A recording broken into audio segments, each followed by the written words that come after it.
जय श्री हरि। श्री सत्यनारायण कथा करने का शुभ दिन पूर्णिमा, अमावस्या, रविवार, गुरुवार, संक्रांति के दिन एवं अन्य पर्व त्योहारों पर करने का शास्त्रोक्त विधान मिलता है।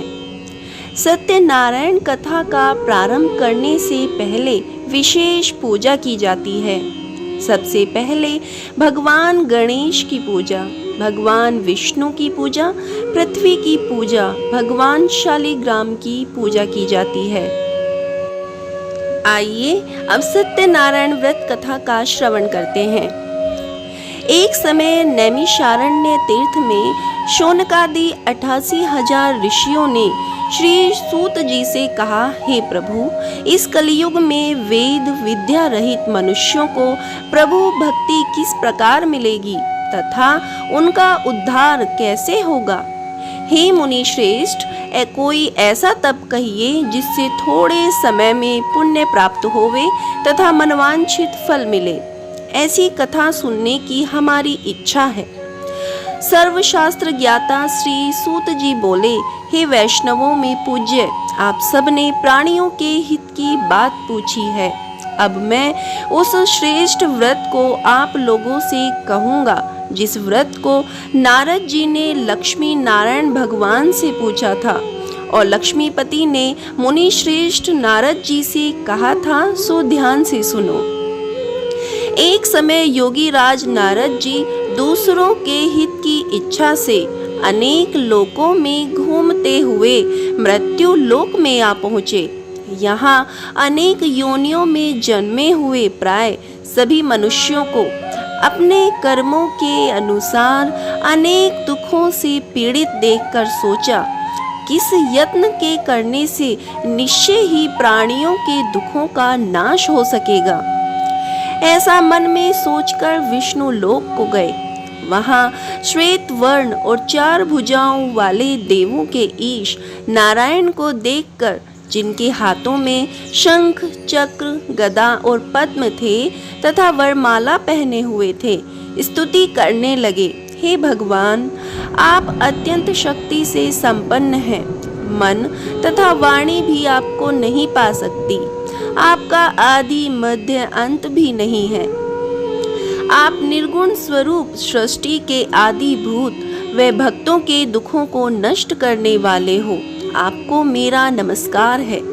नारद जी से इस प्रकार की स्तुति सुनकर विष्णु भगवान बोले, हे मुनि श्रेष्ठ, आपके मन में क्या है? आपका किस काम के लिए आगमन हुआ है? निसंकोच कहें। तब नारद मुनि बोले, मृत्यु लोक में सब मनुष्य जो अनेक योनियों में पैदा हुए हैं, अपने अपने कर्मों के द्वारा अनेक प्रकार के दुखों से दुखी हो रहे हैं। हे नाथ, यदि आप मुझ पर दया रखते हो तो बतलाइए कि उन मनुष्यों के सब दुख थोड़े से ही प्रयत्न से कैसे दूर हो सकते हैं। श्री विष्णु भगवान जी बोले, हे नारद, मनुष्यों की भलाई के लिए तुमने बहुत अच्छी बात पूछी है। जिस काम के करने से मनुष्य मोह से छूट जाता है वह मैं कहता हूँ, सुनो।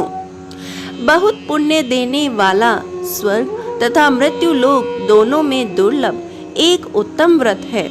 आज मैं प्रेमवश होकर तुमसे कहता हूँ, श्री सत्यनारायण भगवान का यह व्रत अच्छी तरह विधि पूर्वक करके मनुष्य धरती पर आयु पर्यंत सुख भोग कर मरने पर मोक्ष को प्राप्त होता है। श्री भगवान के वचन सुनकर नारद मुनि बोले, हे भगवान, उस व्रत का फल क्या है? क्या विधान है और किसने यह व्रत किया है और किस दिन यह व्रत करना चाहिए? विस्तार से कहिए। विष्णु भगवान बोले, हे नारद, दुख शोक आदि को दूर करने वाला, धन धान्य को बढ़ाने वाला, सौभाग्य तथा संतान को देने वाला यह व्रत सब स्थानों पर विजयी करने वाला है।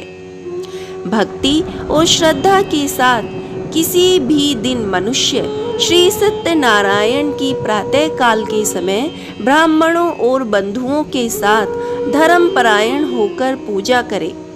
भक्ति भाव से नैवेद्य केले का फल, शहद, घी, दूध और गेहूं का आटा सवाया लेवे और सब पदार्थों को भगवान के अर्पण कर देवे तथा बंधुओं सहित ब्राह्मणों को भोजन कराएं। पश्चात स्वयं भोजन करें। रात्रि में गीत आदि का आयोजन कर सत्यनारायण भगवान का स्मरण करते हुए समय व्यतीत करें। इस तरह व्रत करने पर मनुष्यों की इच्छा निश्चय पूरी होती है। विशेष रूप से कली काल में भूमि पर यही मोक्ष का सरल उपाय है।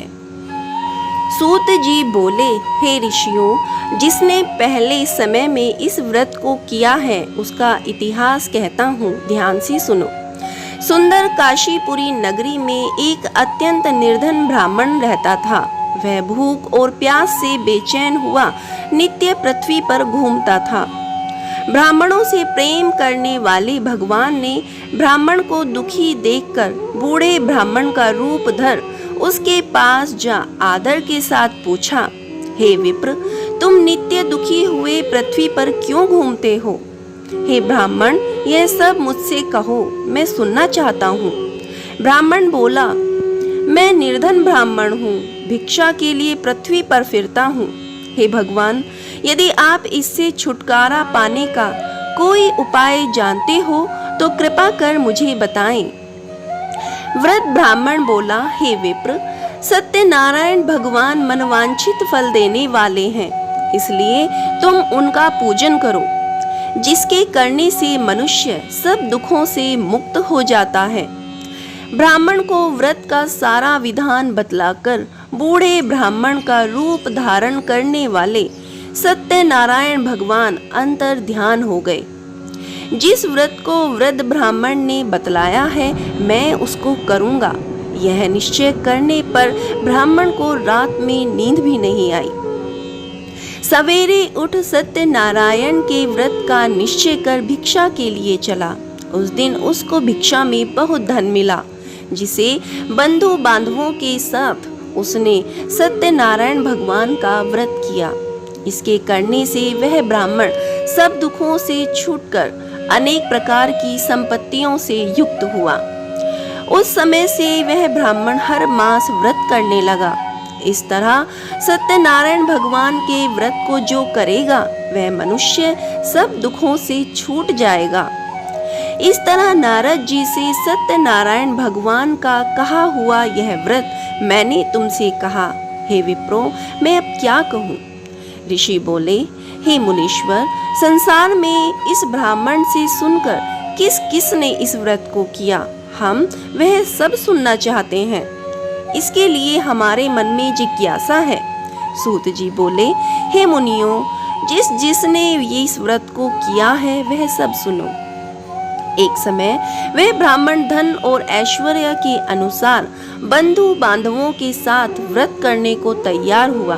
उसी समय एक लकड़ी बेचने वाला बूढ़ा आदमी आया और बाहर लकड़ियों को रखकर ब्राह्मण के मकान में गया। प्यास से दुखी लकड़हारा उनको व्रत करते देखकर ब्राह्मण को नमस्कार कर कहने लगा, आप यह क्या कर रहे हैं?